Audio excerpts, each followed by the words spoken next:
Έχουμε ένα post στο Pillow Fight στο οποίο κράζουν το Λιάγκα, παιδιά, για κάποια θέματα με γυναίκες. Και φυσικά θα δούμε το βίντεο. Τώρα, αυτός ο κολολιάγκας μου χτυπάει τα τέτοια, πώς τα λένε, τα copyrights. Ενώ είναι fair use κανονικά, δηλαδή κάθομαι και σχολιάζω απλά την εκπομπή. Αλλά πάλι θα θυσιαστώ, οπότε να το έχετε αυτό υπόψη σας. Τι μάθαμε σήμερα από την εκπομπή του Γιώργου Λιάγκα, διαστόματος αυτού και της Άριας Καλύβα. Όπα. Να κράζουμε το Λιάγκα, αλλά όχι και την Άρια, παιδιά. Η Άρια είναι τη στο Ας. Σας παρακαλώ πολύ. Ότι κυρίες μου, αν κάνετε παιδί, το οποίο μάλλον θα κάνετε και μόνοι σας, δεν γίνεται ο άντρας να είναι αόρατο σεξουαλικά για ένα χρόνο. Γιατί άντρας είναι και αυτός, τι να κάνει, πρέπει να ξεσπάσει. Άρα θα πάει σε επαγγελματία. Αυτό υπόθηκε σήμερα το 2025, όχι το 1960. Μπλα. Λένε διάφορα τέλος πάντων ότι ο Λιάγκας εξέφρασε αυτό, ρε παιδί μου. Πριν κρίνουμε το post και γενικότερα την αντίδραση, φυσικά θα δούμε το raw material, να δούμε αν έχουν δίκιο από το Pillow Fights οι δικαιωματιστές! Οι woke! Λοιπόν, αυτό εδώ είναι. Μπόμπα, η Μπόμπα είναι του Τανιμανίδη, από ό,τι θυμάμαι, έτσι. Μετά την εγκυμοσύνη έπεσε η σεξουαλική μου libido. Δεν είχα όρεξη για ένα διάστημα. Μου πήρε ένα χρόνο να αισθανθώ ξανά σεξουαλικό on. Όταν γίνεσαι μάνα, αλλάζει η ζωή σου. Αλλάζει. Δεν το ορίζεις εσύ. Αλλάζει. Λοιπόν, άρα το premise της συζήτησης είναι ότι έγινες μαμά μέσα στο γάμο ενδεχομένως και δεν κάθεσαι στον άντρα σου για κάνα χρόνο γιατί έχεις χαμηλή λίμπιντο. Όταν μπει το μωρό στο σπίτι, όλες οι ισορροπίες αλλάζουν. Στα τάρταρα η λίμπιντο. Στα τάρταρα. Και θεωρώ ότι αυτή είναι και η αιτία που πολλά ζευγάρια περνούν κρίση μετά το μωρό. Αυτό που λέει για τα ζευγάρια και την κρίση μετά το μωρό, αυτό το έχω ακούσει κι εγώ. Γενικότερα υπάρχουν έρευνες, τώρα δεν τις έχω έτοιμες για να σας τις δείξω, αλλά υπάρχουν. Trust me, bro. Που δείχνουν δύο πράγματα. Πρώτη έρευνα ότι αν δεν είναι ενεργά σεξουαλικά το ζευγάρι, φθήνει η σχέση τους, εννοείται. Δεν χρειάζεται και έρευνα, το καταλαβαίνουμε intuitively φυσιολογικοί άνθρωποι. Και μία δεύτερη έρευνα δείχνει ότι ζευγάρια ευτυχισμένα που αγαπούν ένα τον άλλον με το που κάνουν παιδιά είναι από τα πρώτα και πιο σημαντικά πράγματα που οθούν τον έναν μακριά από τον άλλον. Για κάποιον λόγο, με το που κάνουν παιδιά. Αυτό ψάξτε το γιατί δεν είναι τόσο intuitive. Οπότε η κυρία Ξανθιά που μίλησε πριν, δεν θυμάμαι το όνομά της, και η κυρία Μπόμπα έχουν δίκιο μέχρι στιγμής. Από ό,τι ξέρω εγώ βιολογικά. Θέλω να δω λίγο αυτό που λένε για τις σεξεργάτριες. Αυτό είναι που μου κίνησε το ενδιαφέρον. Φοβερή συγκέντρωση της γυναίκας για να περάσει από το ένα στάδιο στο άλλο θέλει χρόνο. Υπάρχουν τα ορμονικά που λέει η Αφροδίτη. Λοιπόν, εγώ έχω να πω ότι σε αυτό το θέμα είμαι φούλη με τις γυναίκες. Όχι επειδή μας συμφέρει κάτι τέτοιο. Είναι απλά έχουν δίκιο. Δηλαδή, άμα είναι ορμονικό το ζήτημα και παρατηρείται από εδώ και από εκεί, δεν είναι ότι άλλη δεν σε θέλει πλέον και είναι που ή θέλει κάποιον άλλον ή κάτι τέτοιο. Θα είναι πλακίες. Είναι ορμονικό, οπότε στηρίζουμε γυναίκες στο συγκεκριμένο θέμα. Μέχρι στιγμής, έτσι. Από το να προσπαθήσω να ενεργοποιηθώ σεξουαλικά και όλα αυτά τα οποία δημιουργούν ενοχές στις γυναίκες είναι τόσο φυσιολογικά να συμβαίνουν. Ένας άντρας, λοιπόν, εγώ τώρα να μιλήσω σαν άντρας. Ήρθε η ώρα να μιλήσει σαν άντρας, παιδιά. Ο Λιαγκουρέιρος. Μάλλον εδώ θα υποθούν τα περίεργα. Και εκεί είναι ένα κρίσιμο σημείο αν θα διαλυθεί, γιατί πολλές σχέσεις διαλύονται. Εκεί μπαίνουν και συζάνια και εξωσυγικές σχέσεις. Γιατί ο άντρας που αν ένα χρόνο δεν έχει κάνει σεξ με τη γυναίκα σου καθόλου, δεν ακουμπιέστε ερωτικά κτλ. Υπάρχει ένας πειρασμός. Λοιπόν, μέχρι στιγμής δεν έχει πει κάτι κακό και ο Λιαγκουρέιρος, παιδιά. Είπε, ρε παιδί μου, ότι πολλά ζευγάρια δημιουργούνται προβλήματα γιατί φοβάσαι ότι θα συνεχιστεί αυτό για πάντα, ρε παιδί μου. Κάπως έτσι. Οπότε, άμα περνάνε μήνες, λες εντάξει, τελείωσε η ζωή μου. Κουνηθεί και καμία, τέλος. Κάπως έτσι. Ότι υπάρχει ο πειρασμός και υπάρχουν οι δεύτερες σκέψεις και η ανασφάλεια που νιώθεις από αυτό το πράγμα. Οπότε, καλός και ο αντρικός δικαιωματισμός μέχρι στιγμής. Κάπως έχουν δίκιο και οι δύο πλευρές. Δεν φταίνει δηλαδή ούτε οι άντρες ούτε οι γυναίκες. Θέλει τον μπάκο για όλα. Λοιπόν, όχι, υπάρχει και πειρασμός και άμα έρθει ο πειρασμός μέσα και είναι και καλός πειρασμός, άντε για χαρά. Είναι και καλός ο πειρασμός, Εν τω μεταξύ, εντάξει, καταλαβαίνω, ρε παιδί μου, ότι μπορεί να το σκέφτεσαι. Αλλά εντάξει, δεν έγινε και τίποτα. Δηλαδή, σαν άντρας τώρα χέστηκες άμα γάμο. Έτσι δεν είναι. Ποιος κάθε και σκέφτεται και λέει αχ, δεν γάμισα. Πω, πολύ σοβαρό πρόβλημα. Αν είσαι, ξέρω εγώ, 20 χρονών, αγκές. Αλλά τώρα τι είσαι, 35-40, χέστηκες, έχεις να χτίσεις την αυτοκρατορία σου. Θεωρώ πως και εξελικτικά να το δούμε, ο άντρας ίσως και να είναι σχεδιασμένος μετά το παιδί να μειώνεται και η ανάγκη του για σεχ, επειδή έχει ολοκληρώσει το σκοπό του. Για τον άντρα δεν ξέρω, γιατί δεν το συζητάμε ιδιαίτερα εδώ. Για τη γυναίκα όμως μειώνεται. Έχει μια λογική. Και έχει να κάνει, φαντάζομαι, υποθέτω, με το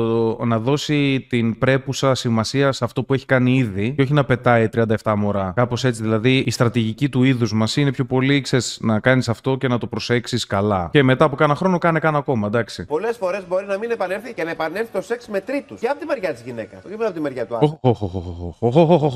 Είχε μια σκέψη ο Λιάγκας, παιδιά. Επανέρχεται, παιδιά, το σεξ με τρίτους. That escalated it quickly. Εκεί που ήμασταν σε φάση μπορεί να νιώθει μια ανασφάλεια ο άντρας, ξεκινήσαμε ήδη να γαμούμε. Άλλες. Και από τη μεριά τη γυναίκα. Και η γυναίκα άλλου, ενώ δεν έχει λίμπιντο για τον άντρα τη.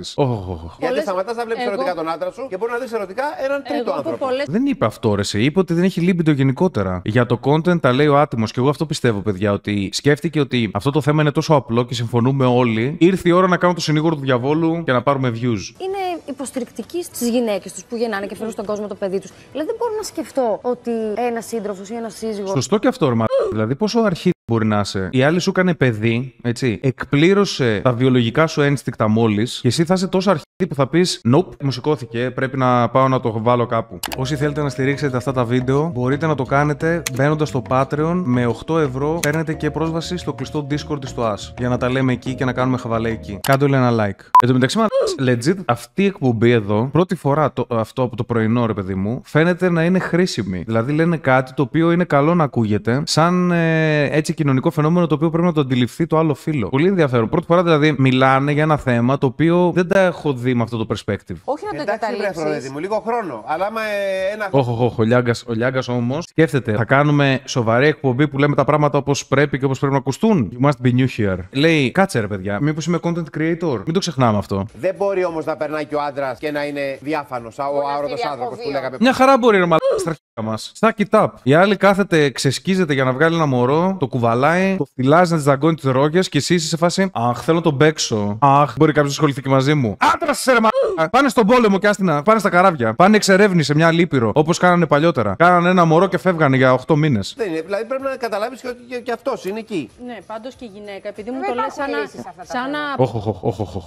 A new challenger approaches, παιδιά. Υπάρχουν λύσεις σε αυτά τα θέματα, λέει η Άρια. Μπορείς να ανοίξεις μια σελίδα στο διαδίκτυο και να τη βρεις τη λύση σου, Γιώργο. Καλά του είπε. Άνοιξε και παίξ' το να. Δες καμιά τσόντα και σκάσε. Η αλήθεια είναι ότι άμα τον παίξεις, μετά δεν θα σε απασχολεί τόσο πολύ. Ή δεν θα σε απασχολεί καθόλου κυριολεκτικά. Μα υπάρχουν και αυτές οι λύσεις. Ποιες είναι οι λύσεις, σε τρίτα πρόσωπα ή λύσεις? Όχι, Γιώργο μου, δεν μπορεί να πας σε τρίτα πρόσωπα. Όπα, τρίτα πρόσωπα, παιδιά. Όχι. Μπήκανε τα τρίτα πρόσωπα και επαγγελματίες. Περίμενε. Όχι, Γιώργο μου, δεν μπορεί να πας σε τρίτα πρόσωπα. Μην το ξαναπείς. Επαγγελματίες τους εξαιρώνουν. Όταν οθείς να καταλαβαίνεις και Η Άρια, παιδιά, την ανακάτεψε τη σούπα. Συγγνώμη, τι λέμε τώρα, είμαστε τα καλά μας. Γίνεται να τα ακούω αυτά τώρα, σας παρακαλώ. Έτσι, μπράβο, τους. Να πάνε σε τρίτους ανθρώπους επειδή περνάει η γυναίκα δύσκολα μετά την εγκυμοσύνη. Μην ευτελίζουμε το θέμα. Μπράβο, ολόσωστη, γαμπτή, respect. Το ευτελίσανε, μαλά, το γαμπτή. Αυτή τώρα αυτό που λέει μην ευτελίζουμε το θέμα. Πιάστε λίγο το subtext από πίσω τι σημαίνει. Μην το ευτελίζετε. Κατανοεί ότι δεν τα εννοούν αυτά που λένε και ότι το ευτελίζουν επίτηδες. Δηλαδή το κάνουν για να έχουμε content. Και αυτή είναι σε φάση λέει: παιδιά, είναι σημαντικό. Μπορούμε να μην έχουμε content για 20 λεπτά. Αυτό. Τι ντροπή είναι αυτή, σας παρακαλώ. Υπάρχουν και οι επαγγελματίες του σεξ. Που για να υπάρχουν σημαίνει ότι προσφέρουν έργο. Μην υποβαθμίζουμε αυτές τις γυναίκες. Η Άρια σε ρόλο assassin, ασασίνο τη συζήτηση, παιδιά. Γάμισε τη συζήτηση. Εκεί που η άλλη έλεγε: καλά, σοβαρευτείτε, ρε μαλάκες. Είμαστε παντρεμένοι. Και η άλλη λέει: μην κορυδεύουμε τώρα, μην ευτελίζουμε τις εξεργάτριες. Πρώτα απ' όλα, οι εξεργάτριες, Άρια μου, και ξέρω ότι είσαι εδώ στο chat και παρακολουθείς, δεν έχουν δικαίωμα να γαμίσουμε παντρεμένους. Μην μου λες εμένα μην ευτελίζουμε και επιτελούν έργο, να πάνε να γαμίσουμε με τους απάντρευτους και με τα μπακούρια. Αυτοί που είναι παντρεμένοι να το βάλουν μέσα και να σοβαρευτούν. Δεν φταίνε οι συγκεκριμένες, οι άλλοι που πάνε φταίνε. Αλλά μην το παρουσιάζουμε σαν κάτι ότι είναι δεδομένο στην κοινωνία ότι έχουμε εξεργάτριες, οπότε άμα είσαι παντρεμένος, δικαιολογείται, ξέρω εγώ, ή κάτι τέτοιο. Όχι, εφόσον παντρεύτηκες, θα κάτσεις με τη γυναίκα σου, βούλωνε. Μην τις υποβαθμίζουμε, μην ευτελίζουμε αυτές τις γυναίκες. Δεν μπαίνω καν στη διαδικασία, δεν έχει να κάνει. Μπράβο. Μην φας την παγίδα της Άριας. Ξέρουμε τι κάνει η Άρια. Κάνει content. Από το να βρει μια γυναίκα και να συνάψει σχέση και να διαλύσει την οικογένειά του, ακόμα και ο εφήμερος, η εφήμερη αυτή.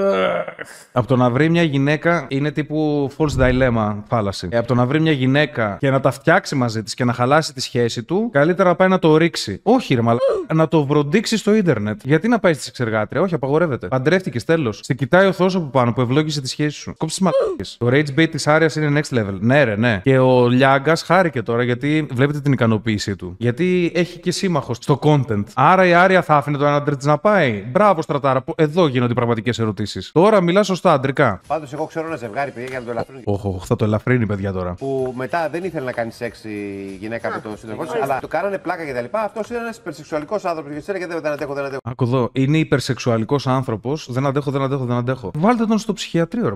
Τι θα πει είναι υπερσεξουαλικός άνθρωπος? Βλαμμένα είστε. Υπερσεξουαλικός είσαι στο γυμνάσιο, στο λύκειο, άντε μέχρι δεύτερο έτος. Μετά αρχίζει και σοβαρεύεσαι σαν άνθρωπος και δεν είσαι υπερσεξουαλικός, είσαι σεξουαλικός. Τι θα πει υπερσεξουαλικός? Άμα χρειάζεται βοήθεια, πες μας να σε βάλουμε σε κανένα ίδρυμα. Του επέτρεπε να πάει με άλλες γυναίκες να κάνει άλλα πράγματα και όχι ολοκληρωμένο σεξ.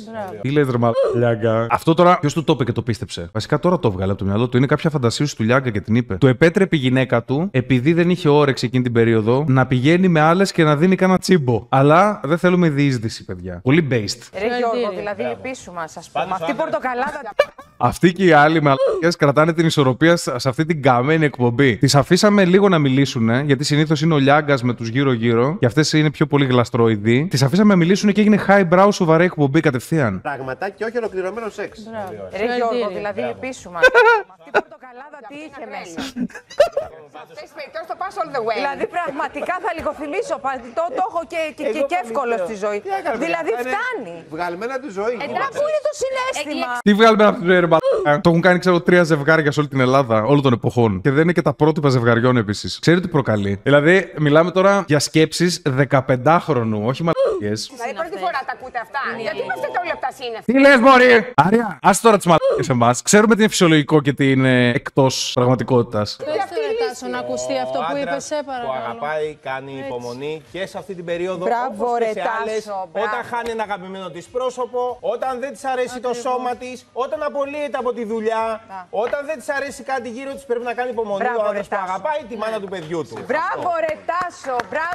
W Τάσος, Rare W από Τάσο, έτσι να το πούμε και αυτό. Rare W από Τάσο. Όλα τα υπόλοιπα είναι βλακίες, χαζομάρες, content, degenerate συμπεριφορές οι οποίες είναι έξω από τα φυσιολογικά πλαίσια. Respect W Τάσος. Απλά είναι τα πράγματα. Την αγαπάς, είναι η μητέρα του παιδιού σου, σέβεσαι κάποια πράγματα. Το πουλί σου δεν είναι τόσο σημαντικό όσο νομίζεις. Κάτσε καλά. Μπράβο γογό μου να τον χαίρεσαι. Στους ανυπόμονους Γογό μου αναφερθήκαμε. να τον χαίρεσαι. Τώρα η άλλη λέει γογό μου να τον χαίρεσαι και αυτός είναι σε φάση μη μωρέ, μην το λες. Εγώ το είπα για να μου στείλουν τα γκομενάκια άρμα. Ω, τώρα είπε ότι έχω τη γογό. Έφαγε κόκκμπλοκο Τάσος. Περίμενε τόση ώρα, δόμησε στο μυαλό του μια τέλεια πρόταση και τώρα με το που την πετάει, πετάγεται το κόκκμπλοκερ από δίπλα. Γογό μου να τον χαίρεσαι. Και ο Τάσος είναι.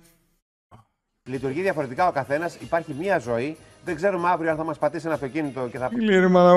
Ο άλλος μιλάει με γιόλο. Είναι σε φάση. Εντάξει, έχεις γυναίκα και παιδιά, αλλά μπορεί να πεθάνει σε μια εβδομάδα. Οπότε να μην πας να γράψεις τώρα με κανένα 2-3. Έτσι, γιατί είναι σημαντικό να γράφει το κοντέρ. Γι' αυτό παντρεύτηκες άλλωστε, για να γράφει το κοντέρ. Μια ζωή την έχουμε. Μιλάει σαν 15χρονος, παιδιά, ο Λιάγκας. Και το κάνει για να προκαλέσει, πιστεύω. Δεν νομίζω να τα εννοεί. Είναι μεγάλος άνθρωπος. Και θα πούμε ότι κάναμε σεξ για ένα χρόνο. Τι λες ρε Γιώργο εντάξει, μου? ωραία, να Πού θα κάνουμε μου και βάλεις το υπομονή, σεξ με το δεν συναίσθημα είμαστε στην ίδια πάντα ζυγαριά? όλοι άσπρο μαύρο, Εμένα, Αφροδίτη. αν συνέβαινε κάτι στον σύντροφό μου, μέχρι το θάνατο θα έφτανα.